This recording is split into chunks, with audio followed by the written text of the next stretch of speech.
नाशिकच्या भविष्याच्या पाण्याचा प्रश्न मिटणारा अत्यंत महत्त्वाचा प्रकल्प समजला जाणारा त्र्यंबकेश्वर तालुक्यातील किकवी धरणाला आता मंजुरी मिळालेली आहे आणि या संदर्भात बोलण्यासाठी आपल्यासोबत माजी खासदार हेमंत गोडसे आहेत। अप्पा, काय सांगाल?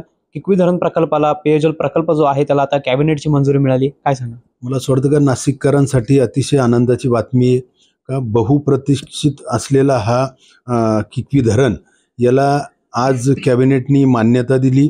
मी महाराष्ट्र शासनाचे मुख्यमंत्री त्यानंतर उपमुख्यमंत्री दोन्ही उपमुख्यमंत्री यांचं मनापासून नाशिककरांच्या वतीने या ठिकाणी आभार व्यक्त करतो का गंगापूर धरणातील गाळ जो गाळ आहे त्याच्या अगेन्स्ट किकवी धरण म्हणजे 2.46 TMCचं धरण आणि ते नाशिककरांच्या पिण्याच्या पाण्याच्या प्रश्नासाठी या ठिकाणी आज कॅबिनेटने त्याला मान्यता दिली।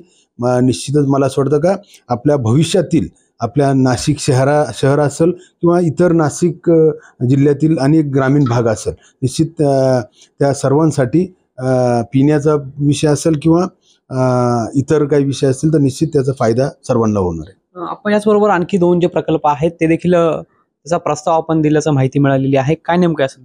अप्पर वैतरणा जे पश्चिम वाहिन्यांचं पाणी आहे जे अप्पर वैतरणामध्ये टाकून ते कडवेत आणि कडवेतून उचलून देव नदीमध्ये हा जो अप्पर वैतरणा कडवा देवलिंक हा जो प्रकल्प आहे या माध्यमातून जवळजवळ 7 TMC पाणी आपल्या गोदावरी खोरं हे तुटीचं खोरं म्हणून समजलं जातं आणि 7 TMC पाणी गोदावरी खोऱ्यामध्ये त्या ठिकाणी येणार आहे।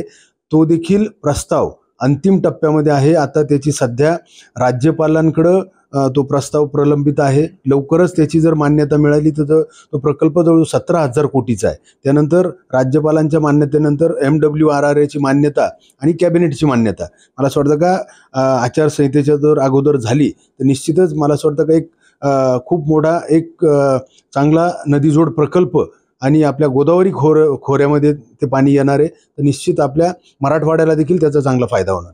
बरोबर, आपण नाशिकसह मराठवाड्याला देखील फायदा होणार आहे, मात्र कशा पद्धतीचा यामध्ये फायदा होणार आहे आणि त्याचबरोबर जे नदीकाठचे लोक आहेत, शेतकरी आहेत, त्यांना देखील याचा कसा फायदा असतो? आपल्या Delhi Mumbai industrial corridor DMIC असेल, आपलं सिन्नर तालुका हा दुष्काळी तालुका म्हणून समजला जातो आणि म्हणून त्यामध्ये देखील 70% गावं जवळ 70 ते 80 गावं हे सिंचनाखाली त्या ठिकाणी येणार आहे।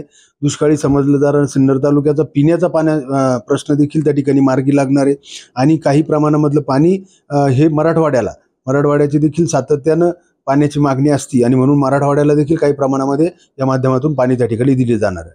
नक्कीच आपण जर बघितलं तर त्र्यंबकेश्वर तालुक्यात असलेल्या किकवी धरणाचा जो मार्ग आहे तो आता मोकळा झालेला आहे आणि या कॅबिनेटला देखील मंजुरी मिळालेली आहे आणि याचबरोबर आणखी 2 जे प्रकल्प आहेत ते देखील लवकरच प्रस्ताव जो आहे तो दिलेला आहे आणि त्यावरती देखील शिक्कामोर्तब होईल अशी माहिती खासदार हेमंत गोडसे यांनी दिली आहे। पवन येवले, TV9 मराठी, नाशिक।